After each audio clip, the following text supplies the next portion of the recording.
아무리 봐도 낯선 집입니다. 1층은 한옥인데 2층에 일식집이 올려져 있습니다. 1930년에 지어진 일본식 가옥. 그런데 대들보가 한옥 그대로입니다. 아주 정통 한옥은 아니고 아주 일본식 집은 아닌데 특이한 방식으로 집을 졌네요. 여기는.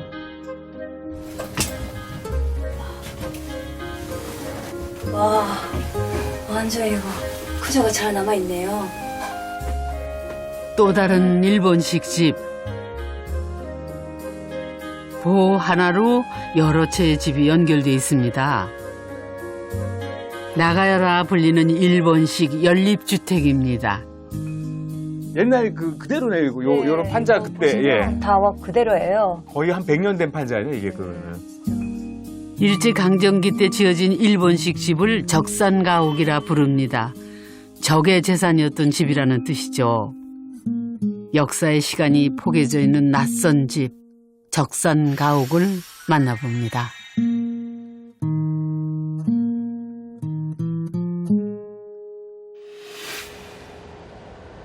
남의 집 구경을 위해 지방 출장을 떠나는 길. 신기한 듯 바깥 풍경을 바라봅니다. 일본인 건축가 요네다 사치코 씨입니다. 우연히 한국에 왔다가 한옥의 매력에 푹 빠져 12년째 한국에 머물고 있답니다. 밖에서 보면 너무 폐쇄적이고 안에는 너무 궁금해가지고 갔는데 그 마당이 너무 좋은 거예요. 그 하늘이 딱 자기 마당처럼 느껴가지고 굉장히 살아있는 공간이 있다고 하는 걸 감동받았어요. 오늘은 한옥이 아닌 한국에 있는 일본식 집을 보러 갑니다. 목적지는 군산입니다.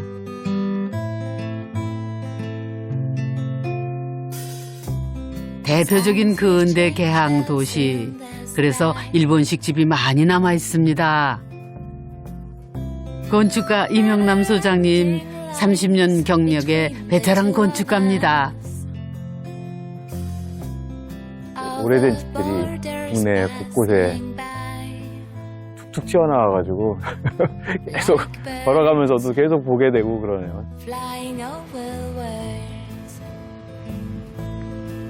길 모퉁이에 자리 잡고 있는 낡고 오래된 집이 눈에 들어옵니다.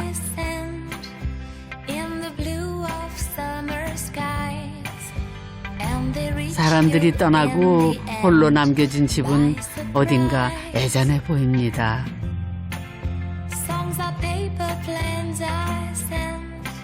건축가여서 그럴까요? 쉬 떠나질 못하고 한참 동안 집안을 들여다봅니다. 상량문이 이렇게 있는데 단기 4289년 그 해방 이후에 지은 건물인 것 같은데 일제시대 지은 집은 아닌 것 같은데 그래도 이제 그때 약간 그런 양식들이 좀 많이 남아 있고요. 이 집은 조만간 허물어지고 새로운 건물이 들어설지도 모릅니다. 마지막 모습을 기록하고 싶어집니다. 동네에 있는 가게들이나 그러니까 그 옛날에 살았던 어떤 기억들이 이제 없어져 가는 건 좀 아쉽죠. 군산에는 다른 지역에 비해 이미 오래된 집들이 많은데요. 이 도시가 만들어진 역사적 시기와 연관이 있습니다.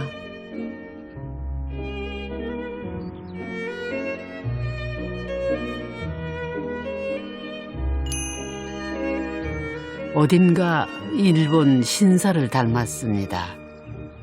일본식 사찰입니다. 여기는 옛 군산 세관 건물입니다. 군산은 일본이 쌀 수탈을 위해서 만든 개항 도시입니다. 호남 평야에서 생산된 쌀은 군산항을 통해 일본으로 운송됐답니다. 한때 전국 쌀 생산량의 절반 이상이 이곳을 통해서 반출되기도 했답니다.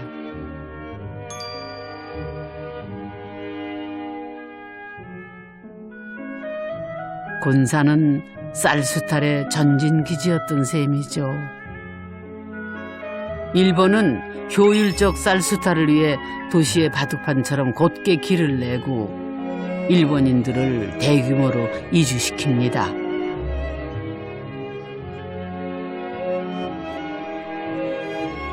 그때까지는 우리나라는 초가집과 한옥이 전부였습니다. 하지만 일제강점기 낯선 집들이 지어지기 시작합니다. 1930년대 군산의 모습. 직선 지붕의 일본식 가옥이 즐비합니다.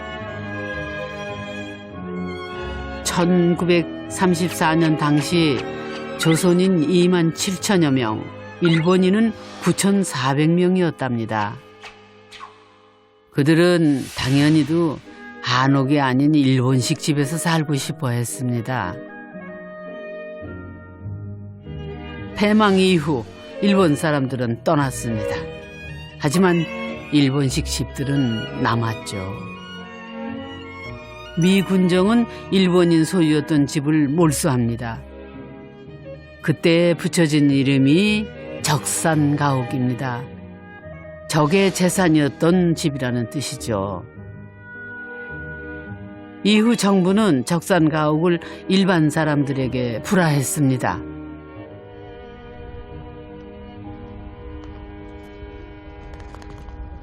처음에는 일본식 집이라 생각했습니다. 한참이 지나고야 적산가옥에 담긴 한국 사람들의 아픈 마음을 알게 되었습니다. 적산가옥이라고 들으니까 무슨 뜻이지? 라고 생각했어도 처음에 알아보니까 적이라고 하는 거죠. 적이 만들었다가 하는 재산, 식민지를 했다가 하는 것이 그 말에 담아있는 것 같은 느낌이 들어서 좀 복잡했죠. 적산가옥이라는 말을 되게 많이 쓰고 그냥 뭐 일반 명사처럼 우리 막 섞어요. 적의 재산의 준말이라는 말이라고 나중에 알았어요, 저도. 좀 복잡했죠. 일제강점기에 지어진 일본인 소유의 모든 건축물이 적산가옥에 해당합니다. 그 2층 원형이 많이 남아있는 그 집인 것 같아요. 그래서 굉장히 이렇게 옆에 이렇게 지붕을 이중으로 한 거 하면 뭐 저기 이렇게 내단 것들 이런 것들이 굉장히 흥미로워서 열심히 봤어요. 우리가 원해서 지은 집들이 아니고 일본 사람들이 이제 수탈을 위해서 일단 만든 그 항구 도시들인데 네. 그 역사적인 한 기억을 다 지울 수는 없는 지울 수가 거잖아요. 없죠. 군산에 와가지고 여러 가지를 볼 때 약간 심해가 좀 복잡하더라고요.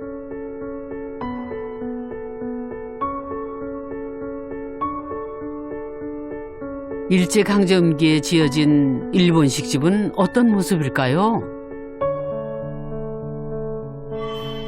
사가와 가옥이라 불리는 집을 찾아가 봅니다.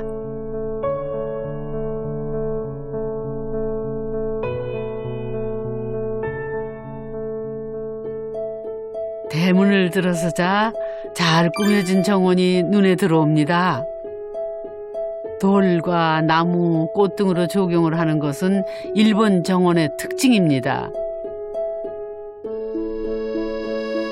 일본식 가옥은 지붕의 형태에서 그대로 드러납니다. 일직선으로 길게 이어지는 지붕선, 그리고 직선의 이중 처마, 즉 겹처마가 특징입니다. 집 외벽은 얇은 나무 창살로 촘촘히 갈아져 있습니다.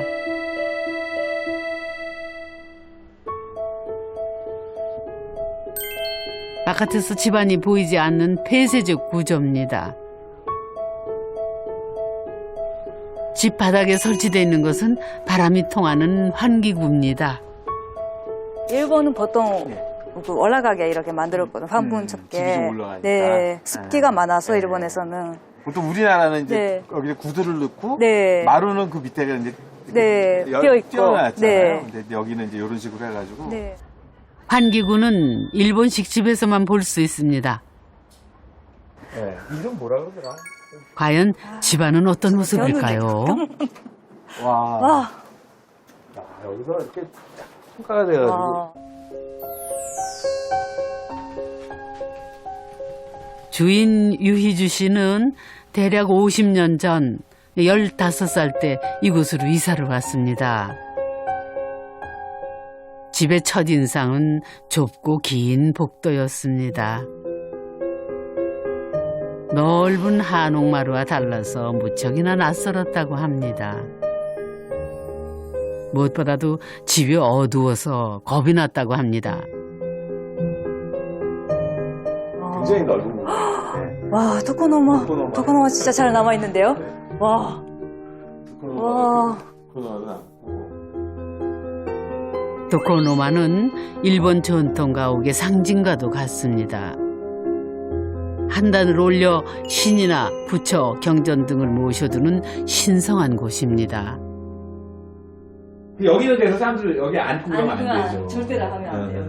처음에 저는 잘 모르고 네. 이게 팻마루 같이 생겼잖아요. 네. 네. 그래서 모르고 이렇게 다 앉았다가 앉지 말라 그래가지고 혼났죠. 혼났죠. 예. 네. 그래서 그냥 절대 앉으면 안 돼요. 그래서 이게 그 네. 쇼인즈쿠리의 어떤 기본적인 건데 여기에 도코노마가 있고 여기 옆에 지가이다나라고 해가지고 이런 장식 그런 있잖아요. 그런 거를 세트로 돼 있는 거죠. 이게 그 기본적인 그런 세트예요. 일본식 집에는 도코노마처럼 손님 접대를 위한 공간이 많습니다. 집안의 격식을 보여주기 위해 장식적인 요소들이 가미된 것이죠. 요거는 이제 장식하는 공간이죠. 네, 그죠. 와, 이 집은 진짜 격식이 있다라고 하는데.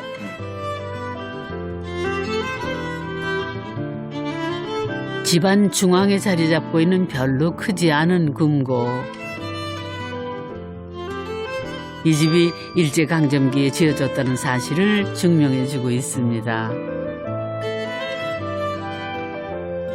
사가와 긴코, 일본 금고 제작사의 이름이 선명합니다. 사실 하시는 분이 네. 한 50년 정도 이후에 하셨는데 아버님이 이제 그 밀어주실 때 이제 금고의 네. 그 번호를 알려주셨다고 그러더라고요. 이제 그 번호를 잊어버리셨대요. 정말요? 네, 번호를 잊으셔가지고. 일본식 집을 건축으로만 볼 수 없는 이유가 여기에 있습니다. 식민지라는 우리의 아픈 역사가 담겨있기 때문이죠. 좁고 긴 복도로 연결된 어두운 집은 일본식 가옥의 특징입니다. 일본 사람들은 집의 어두움이 사람을 차분하게 만들어준다고 생각하는 때문입니다.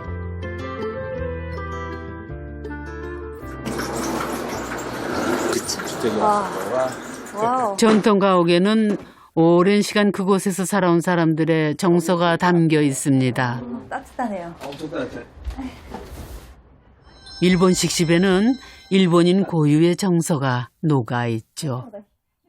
네, 한국에 왔을 때 저는 너무 밝고 깜짝 놀랐어요.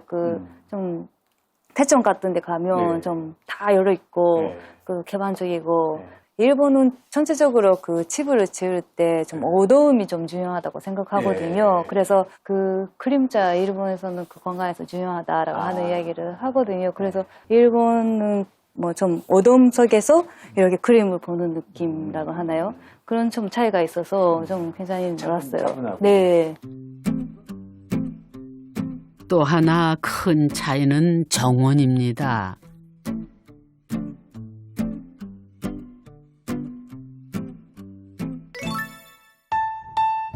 일본 전통 가옥에는 바깥과 안쪽에 정원이 자리 잡고 있습니다.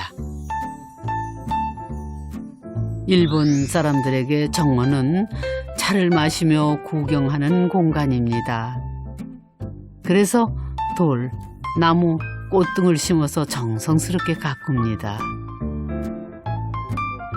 생활 공간으로 사용되는 우리네 마당과는 확연한 차이가 있지요. 네, 처음에 한국에 왔을 때 그 마당의 차이를 좀 깜짝 놀랐어요. 그 마당이 너무 좋은 거예요. 그 하늘이 딱 자기 마당처럼 느껴가지고. 일본에서는 이렇게 아까 말씀하시는 것처럼 액자에 이렇게 담은 그 그림 같으면 네. 그 한국은 그냥 뭐 여기서 팔레도 하고 뭐 뭔가 쓰는 마당이라고 하나요? 쓰는 마당. 네. 같이. 네. 네. 보는 마당 아니고 보는 쓰는 마당이 마당. 아니고 쓰는 마당. 네. 그 차이가 좀 있는 것 같아요. 네. 그래서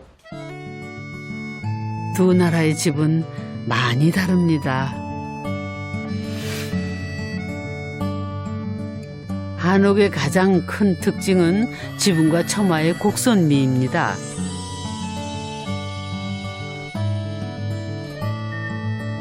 반면 일본식 집은 지붕도 처마도 일직선입니다. 한옥의 마루는 넓고 개방적입니다. 반면 일본식 집은 좁고 긴 복도로 연결돼 있죠. 그래서 폐쇄적인 느낌을 줍니다. 밝고 개방적인 한옥에서 살아왔던 한국 사람들에게 어둡고 폐쇄적인 일본식 집은 무척이나 이질적인 느낌으로 다가왔을 겁니다.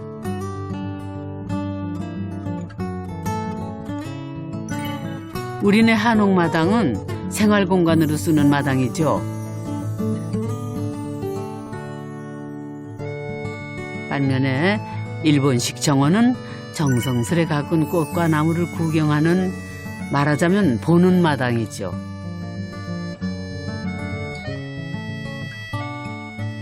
일제강점기 한옥이 아닌 다른 형태의 가옥, 즉 일본식 집이 지어졌습니다. 해방 이후에는 적산가옥이라 불리며 그 집에 한국 사람들이 살기 시작했습니다. 이 집도 그런 곳 중 하나입니다. 직선의 지붕과 직선의 처마, 전형적인 일본식 집입니다. 쌀수탈을 했던 조선 미국 창고 주식회사 지점장이 살았던 곳이었죠.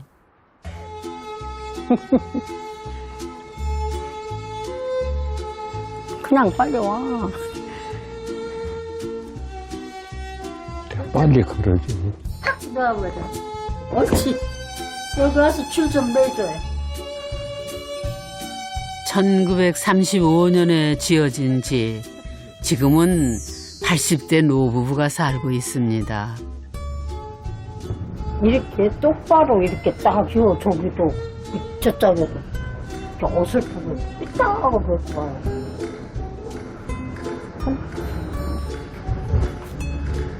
머리카락 빠지는.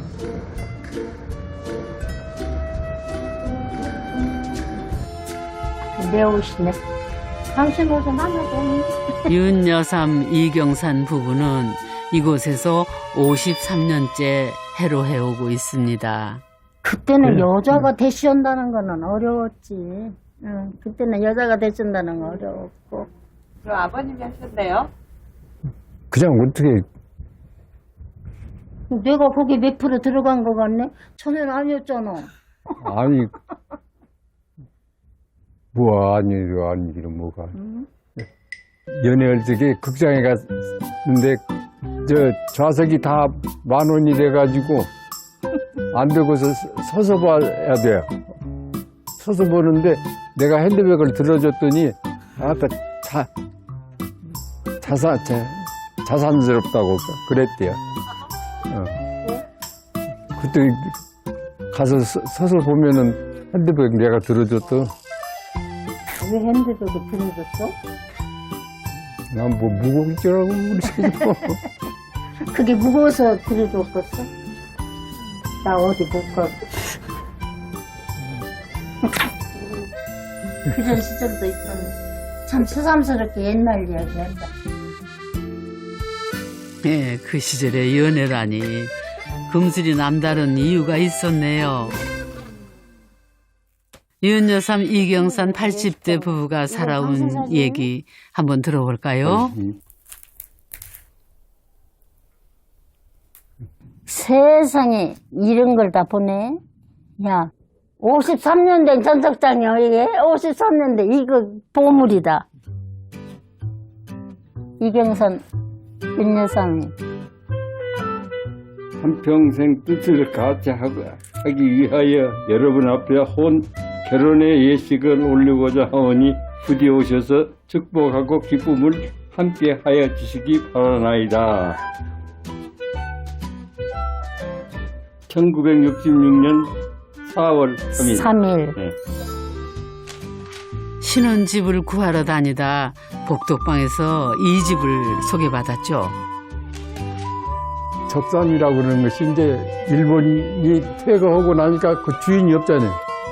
그 집 주인이 국가가 됐어요. 그러면 그 집이 어떤 집이냐 그래. 일본 사람이 살았던 집이요. 그 말이 적상하고요. 당시 군산에는 일본식 집이 많았습니다. 가격도 부담스럽지 않았죠. 그렇게 부부의 신혼집이 됐습니다. 맨 처음에 내가 살기 시작한 집이 첫 집이 여기고 지금까지는 한 번도 이사라는 거 모르고 살았으니까